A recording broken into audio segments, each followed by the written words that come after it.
The American dream almost sounds like a cliche to us in today's world. Sometimes it almost seems like a fantasy.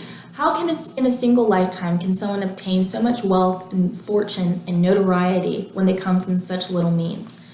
Well, for Andrew Carnegie and his family, that American saying provided hope for a better future. Now Andrew Carnegie is known as one of the most successful businessmen to ever walk this earth. In this speech, I'm going to detail three main points that describe why I found Andrew Carnegie to be the most influential business person to date, and why I still think he's one of the more powerful ones that the world has ever seen. Andrew Carnegie started off by very small and humble means as a Scottish immigrant.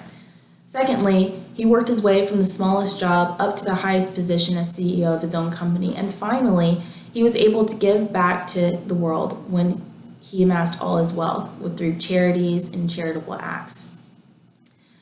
First off, Andrew Carnegie started off by very small means in life. He lived in Dunfermline, Scotland, and was born on November 25th, 1835. He was born in a small, single-story attic home to parents, which he describes as of both good kith and kin. What sounds more Scottish than that? On May 17th, 1848, Carnegie and his family decided to move to Pennsylvania in America. In Scotland, things were declining rapidly. For instance, there was little food, there was hardly any work, and his parents were struggling every day to make ends meet. They weren't able to afford the trip on their own, but luckily, and thanks to Mrs. Carnegie's friend Ella Ferguson, she was able to lend the family 20 pounds in order to make the trip. Andrew Carnegie, to his dying day, still thanked Ella Ferguson for helping him with his fortune, because without her, he may have never obtained it.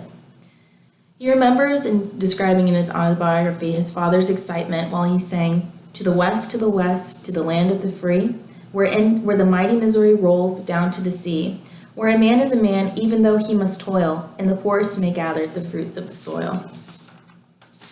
Secondly, Andrew Carnegie's road to fortune was not built overnight. He started from the smallest job until he worked his way to his highest one.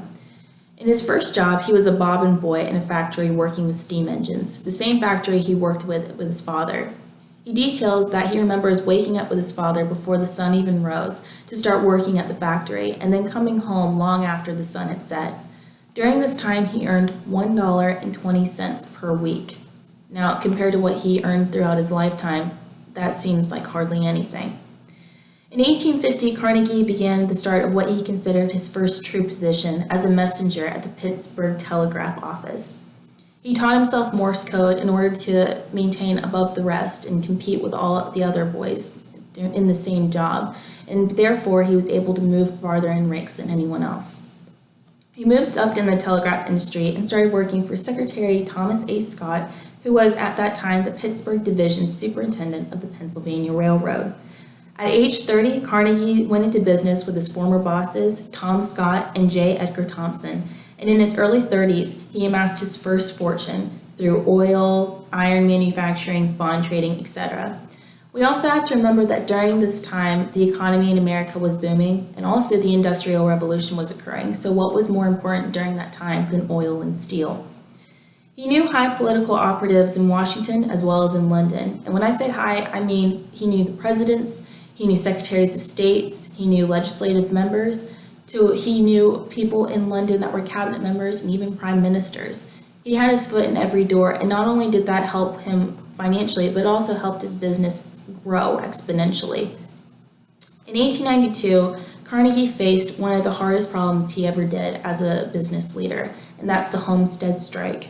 The Homestead Strike was a strike by workers saying that arguing against their wage cuts by their general manager, Frick, who decided that the wage cuts needed to happen and that their unions needed to be destabilized. 9 workers died during the strike, and it's almost a black mark on Carnegie's role as a business leader because he wasn't there during that time. However, he still came back and was still able to work on his business as a successful business leader and work over this problem that he had. Finally, by the time of his death, Carnegie decided to work hard and provide for charitable acts of goodwill. He donated over 90% of his wealth to charities all over the world. He also helped institute public institutions like public libraries. and he helped found over 3,000 public libraries all over the world in English-speaking countries, including Canada, England, the United States, New Zealand, Australia, and the list continues on and on.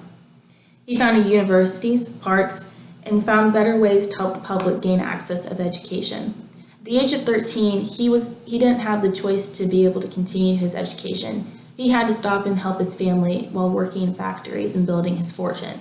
And so he always wanted to give back to communities what he never had for himself, which was the ability to learn.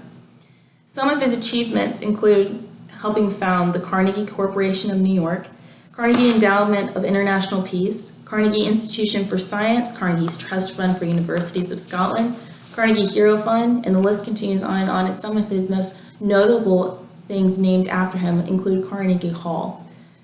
Finally, when Andrew Carnegie first started out in this world, the prospect of creating a wildly successful business and achieving a heightened status of fortune seemed impossible. But luckily for him, during his time period, and because he had such a strong work ethic, he was able to do the impossible and created one of the most successful businesses the world had ever seen.